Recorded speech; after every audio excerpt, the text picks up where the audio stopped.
Go to the latest from the Trump impeachment proceedings. The Democratic chair of the House impeachment panel, Adam Schiff, has said that Trump considers himself above the law and that his conduct went beyond anything that his disgraced predecessor, Richard Nixon, did. This is a part of a pattern to intimidate witnesses, and it's also part of a pattern to obstruct the investigation.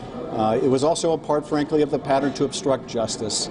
And so we need to view the president's actions today as part of a broader and incriminating pattern of conduct. This comes after the U.S. House Intelligence Committee heard the testimonies of Dr. Fiona Hill, the former National Security Director for Europe and Russia, and David Holmes, political counselor for the U.S. Embassy in Kiev.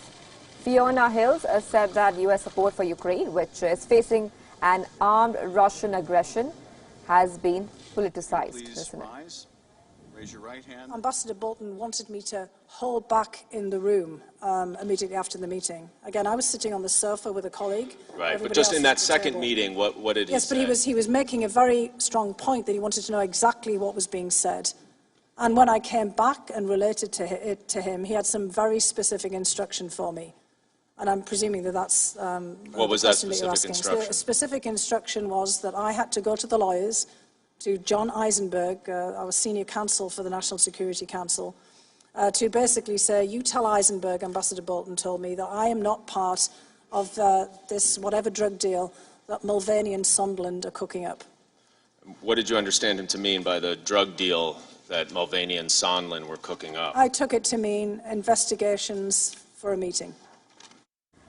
Meanwhile, David Holmes revealed, or rather claimed, that the White House wanted Zelensky to make clear that he would not stand in the way of investigations. Holmes further claimed that there was a growing concern in Kiev that a Trump-Zelensky meeting may not go well, especially after Trump met Vladimir Putin in July. He said that he was disappointed to see that Trump, in fact, had raised none of the policy priorities. Instead, he raised the Biden investigation. Holmes, and I'm a career Foreign Service officer with the Department of State. Russia intervened to help one. Did you understand what President Zelensky was referring to when he said the sensitive issues? I couldn't be sure what he was referring to until I later read the transcript of the July 25th call, but I was aware of various contacts between the three amigos and his government about this set of issues.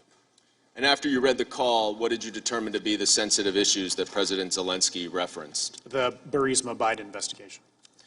After this meeting with President Zelensky, you testified that Ambassador Sondland had a one-on-one meeting with Andrei Yermak, a top aide to Zelensky, and that you were prohibited from going into that meeting to take notes. Is that right? Yes. Meanwhile, Democratic President candidate Joe Biden hailed the impeachment. Thank you, and you may be seated. Look what the president has done. There's been an absolute parade of people before the United States House of Representatives, the committee doing the investigation, that have made it overwhelmingly clear this president violated his oath, that he invited a country in to try to impact on our election, number one. Number two, beyond that, he's done something I've not seen or heard of a president doing, and that is he's intimidating witnesses.